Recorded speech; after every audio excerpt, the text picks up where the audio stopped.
Hi, long time no see. My baby is now here. I haven't made a video in a while because of that.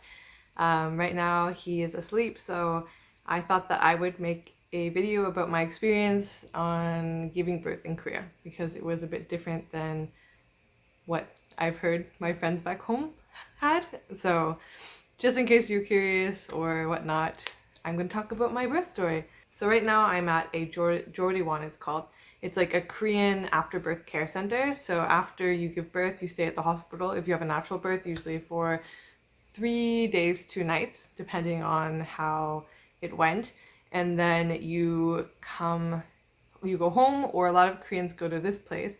And it basically is just a place for you to like recover and like learn how to take care of the baby with help before you're kind of like thrown um thrown to your kind of house and new life on your own to just like figure everything out in that way. So there's nurses here that help you, and you have a really nice room and you get massages. Anyways, I'm gonna make a video about that later. It's very cool. So I'm here right now, but I have some time. So yeah, I'm gonna talk about my birth story. So baby came, um, my baby came late, a little late. So which is pretty common, I guess, in the first pregnancy. But it was really brutal because I was so impatient.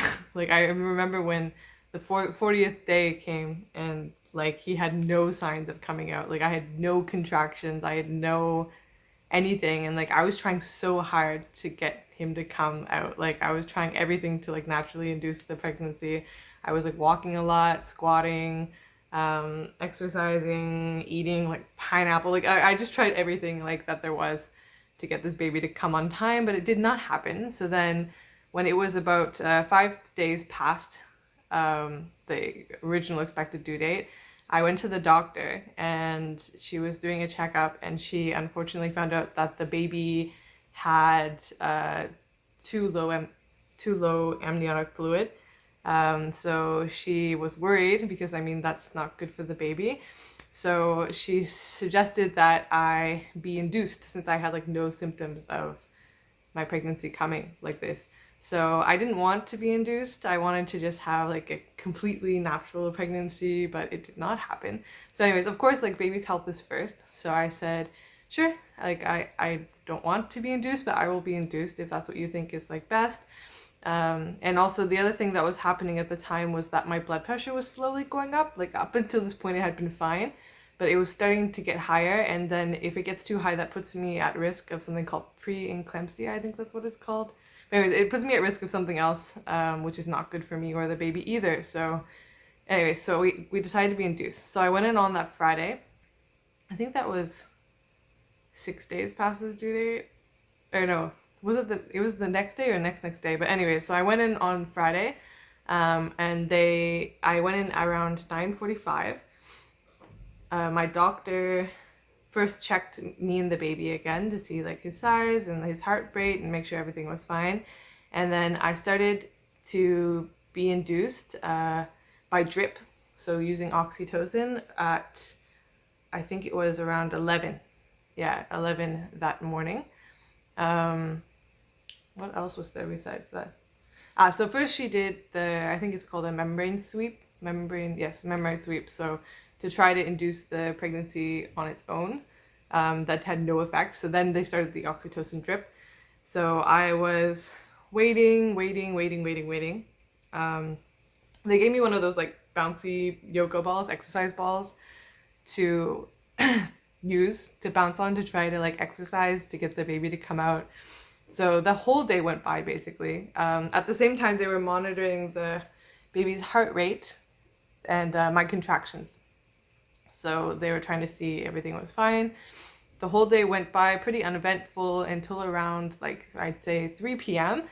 The baby started to show signs of being stressed. The heartbeat went too low. So they decided to, around 4 p.m., they decided to stop um, the oxytocin, and because it's dangerous if the baby's heart goes too low. And I heard my first really, really upsetting news, which was that there was a good chance that I would have to have a C-section if that happened again because it's too dangerous for the baby. And there's nothing wrong with having a C-section, but I really, really, really did not want to have one. I was like so set on having this like natural birth, and I'm also very scared of surgery, needles, doctor. Like I have so many like fears about hospital things. And I've never ever had a surgery in my life. Like I've never even had one of those like IVs.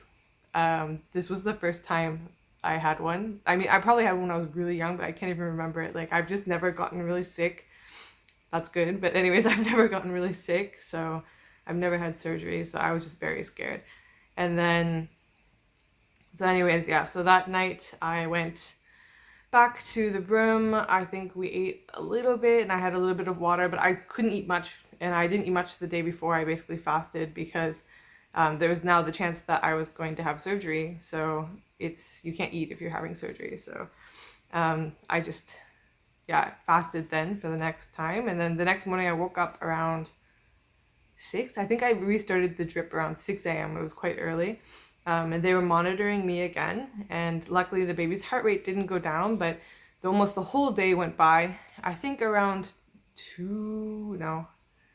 1 something, the doctor came and she checked to see how much I was dilated, and I had only like changed like 0.5 or something like that. So she was a little bit pessimistic, and she was kind of like, okay, like I don't think it's working. So either you can have the surgery, or you can like try to push it to like 1 more day, or you like keep doing it tonight and then try to push it to 1 more day. But realistically, if I'm being honest with you, like I don't think it's going to happen, but I totally respect your decision. So like whatever you want to do, like I'm totally okay with that. Bless my doctor, by the way. She was like, throughout my whole pregnancy, even if I wanted to do things that were like not typical in Korea, like I didn't want to formula feed when the baby came out or something, yada yada yada, she was always so respectful of like everything I wanted. And she also spoke really nice English as well. So I found a really nice doctor. I was very happy about that. So anyways, I decided to wait because I just wanted this natural birth so bad. But in my mind, in the back of my head, I was like, I'm gonna have a C-section. Like, so then I was starting to think like about those details. One of the things that scared me a lot is that I have Rh minus blood, and oh my God, I'm losing my voice. Rh minus blood, and in Korea, I think it's like 0.3% of the population has my blood type.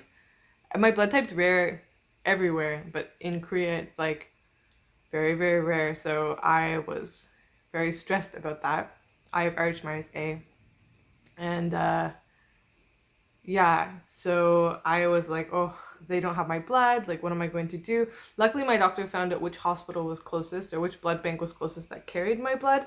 But a lot of hospitals in Korea don't carry Rh minus. Like, FYI, by the way, if you're going to give birth or something in Korea and you're looking for a hospital, if you are a high-risk pregnancy, I was not, then you should probably really make sure that they either order your blood to the hospital in advance, or that they know like the nearest place to go if something were to happen, or that you just go to a place that carries your blood. But anyways, Rh minus is very uncommon in Korea. Most hospitals do not have it. Mine didn't. So I was also scared of the surgery because I was like, oh, maybe I'm gonna lose more blood. Like, what if I can't get like a blood transfusion quick enough? Yada yada yada. So I was just freaking out internally and trying to stay calm because my husband was there, and I didn't want he gets stressed when I get stressed, so I was like, I must remain calm. But anyways, they gave me the bouncing ball again, so I was doing the exercises, just bouncing the ball, basically like doing squats to try to induce the pregnancy. I'll add this in right now. I've had been exercising on that bouncing ball like all day for 2 days, and like fasting for 2 days, and I felt like I was at this really messed up like fat camp where they were trying to like make me lose weight dramatically, but it was really tiring. Like, I was totally dead, but just wanted to add that in there. I was really feeling the burn from those exercises, and I was hungry, I was thirsty, I was just dying. I will continue now, goodbye. And I just kept doing that and doing that and doing that, and like nothing was happening. So I went to the bathroom, and in the bathroom I was messaging people like, oh my gosh, I think I have to get a C-section, like it's not working, da da da da. And I was almost about to just be like, okay, I'm gonna do what you suggest. And then on the way back from the bathroom, I kept like leaking, and I thought I was like peeing myself, and I was like, oh, I just peed, like why do I keep peeing? And it was really embarrassing because I started peeing on the floor, and I was like, oh my god, like, so I told the nurses, and I was like, I'm so sorry, like I don't know if I peed or if my water broke, but it kept happening, so actually my water broke, so yay. So they were like, okay, there's hope, there's hope. So after my water broke, at this point I was so tired, I was so dead because I hadn't really eaten anything. I've been on this like drip for like 2 days now. And I was just like really stressed, tired. I did not sleep the night before. So I decided, originally I was going to go like all natural, but I decided in the end to get an epidural because I didn't think I had the mental power or ability anymore to deal with the pain. And I'm glad I did because oh god, it hurt. And so anyways, yeah, my water broke. They measured me again. I was dilated 2 centimeters. So they were very hopeful. So anyways, then my contractions started, and they were hurting a lot very quickly. Like they were very painful. So they were like making me wait. But I was like already screaming. So the epidural guy came, gave me the epidural. So I was thinking like, everyone told me like, okay, now that you have the epidural, like, oh, don't worry, like in a few minutes it won't hurt. So I was like, okay. So then time went by, but it still hurt, and I was like screaming, and I couldn't breathe, and I was like, why does it still hurt with this epidural? Like, what's happening right now? So, it was so painful. I don't remember anything that happened. Like, I don't remember anyone talking to me. I just remember even when the epidural guy came, he was wearing like a different like clothes than the nurses. So I thought there was like this random dude like standing outside of my doorway, and I was like, who is he? Why is he here? And Jay's like, oh, he's the epidural guy. But anyways, so yeah, I was like, I can't remember much of what happened because I was in so much pain, but I told Jay to put music on. I remember that. And then eventually the nurse came to check to see if I was dilated, and I was like freaking out because I was basically screaming, and I thought not that much time had gone by, so I'm probably about like 5 centimeters dilated at most, but I'm in this much pain with an epidural. Like, this is hell. Like, birth is the worst thing ever. Like, oh my god. Not like, I mean just pain wise. And then she measured me, and she was like shocked, and she was like, oh my gosh, I knew it. And Jay was like, what? And then she said like, she's fully dilated, she's 10 centimeters, she's done. I went from like losing my voice, 2 centimeters to 10 centimeters dilated in the span of like 2 hours or less. Ow. So yeah, that's why I was in pain, because I was fully feeling the contractions with full dilation. It was really intense, but at least it made sense. Like, at least it wasn't gonna get worse than that. So anyway, so she's like, okay, you're ready to push. I can see the baby's head already. So then I got to the end, and actually I found that the pushing part was the best because yeah, it helps, like, it helps to not feel the pain when you're pushing, like, rather than resisting by trying to breathe. So I think I pushed about 20 times, and then the baby came. Yeah, the baby came, and I didn't really feel anything after that. I guess that I had ripped a bit, which is common, and they stitched me up. I didn't feel that at all, and they put the baby on my chest for skin to skin, and he was so pretty. And I looked at Jay, and Jay was like not like crying like hysterically, but he was definitely like crying, and I was also crying, and oh, I don't know, it was so good. It was so painful, but it was so good. Yeah. And the nurses at the place that I gave birth were so nice. They were so friendly, so accommodating, so encouraging.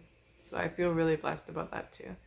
And I guess during the ordeal too, there was one point where I asked this, I guess this was funny, but anyways, I asked Jay to turn off the music when I was pushing. And so he did, and then the nurse I guess the nurse had asked him or something like, oh, you don't want music, and then I misunderstood because I was in pain and I couldn't hear anything. I misunderstood her say like she wanted music or something, so I offered her in Korean like, oh, like if you want music we can play music again, and she thought that it was really funny because I was like in excruciating pain, but I was like, oh, I'm so sorry, do you want music, like we can put the music back on. And then she said something along the lines of like she doesn't like my music and she only listens to BTS or something, but anyways, I don't remember. This is what Jay told me.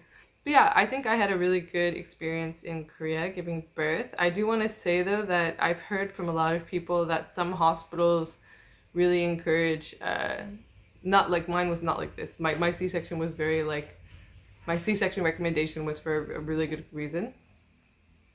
But I heard from a lot of people that some hospitals really try to push C-sections or being induced like earlier than would normally be recommended. And also a lot of hospitals try to push formula once the baby comes and et cetera, et cetera, et cetera. But I think my hospital was really great. They really like supported everything I wanted. Even there was an option for that hospital to have the baby in the room, because a lot of hospitals like you just send the baby to like a nursery and then you can go down there and try to breastfeed, but they usually bottle feed formula in between. But our hospital had the option for the baby to be in the room with us, so that was good. But yeah, I had a really good experience, so I just wanted to share that with you.